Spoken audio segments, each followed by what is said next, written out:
Fazakerly's birthday. Fazakerly Rabbit was not a clever animal, but rabbits aren't very clever, are they? But like all rabbits, he was a little greedy. Fazakerly Rabbit was sitting on a tuft of grass, thinking very hard about what he would like for his birthday.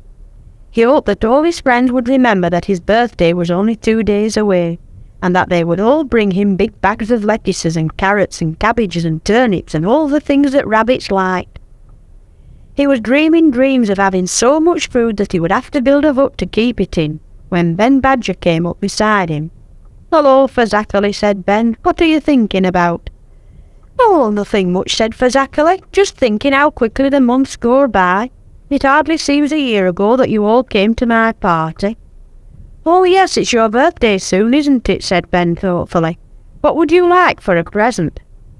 Fazakerly wanted to say a big bag of lettuces, or something expensive, but he remembered that he had been accused of being greedy once or twice, and he decided he would be clever and ask for something small, and hope to get something big instead. "Oh, I don't know," he said, as if it didn't matter at all. "Anything will be fine, anything at all. Nothing expensive, but I'm not greedy. A keyring or something like that." "Well, I'm glad to see you've learned your lesson and are not the greedy rabbit you once were. I'm very pleased indeed. I'll think about your present, and I'll see you on your birthday."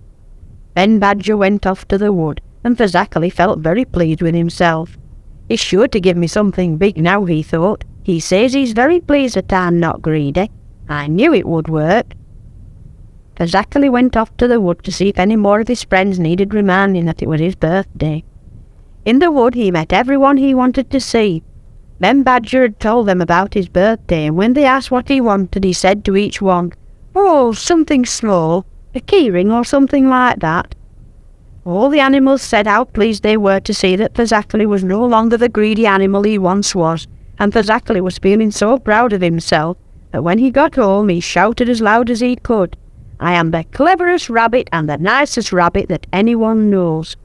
Then he ate a huge tea and fell asleep in his chair. Next morning, Fazakerly awoke with a stiff neck, for he had slept in his chair all night.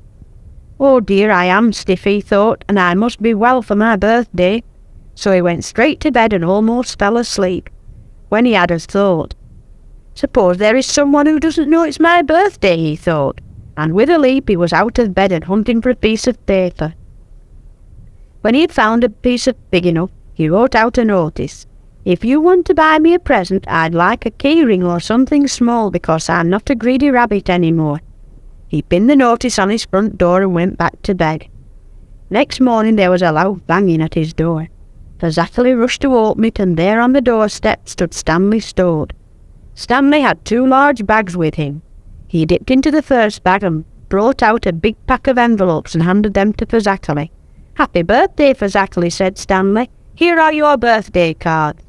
Fazakerly took the cards and thanked Stanley. "Aren't you going to open them?" asked Stanley. "In a minute," replied Fazakerly. "Aren't there any parcels for me?" "Oh yes," said Stanley. "This other bag is full of parcels, and they're all for you." Stanley put the bag of parcels inside the door. "I'll leave you the bag if you like," said Stanley. "You can give it back to me later." "Oh yes, thank you," said Fazakerly. "I must go and see what I've got." Fazakerly shut the door and went to look at the parcels and opened them in his living room. 20 minutes later there was a bang at the door. All the animals from the wood were outside, waiting for Fazakerly to answer the door. At last the front door opened, and there stood Fazakerly, looking very miserable. "Happy birthday!" shouted the animals. "Happy birthday, Fazakerly!"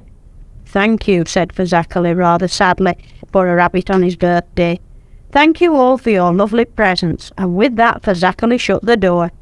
He walked slowly back to his living room to look once again at his presents. There they were, spread all over his big table, 32 keyrings.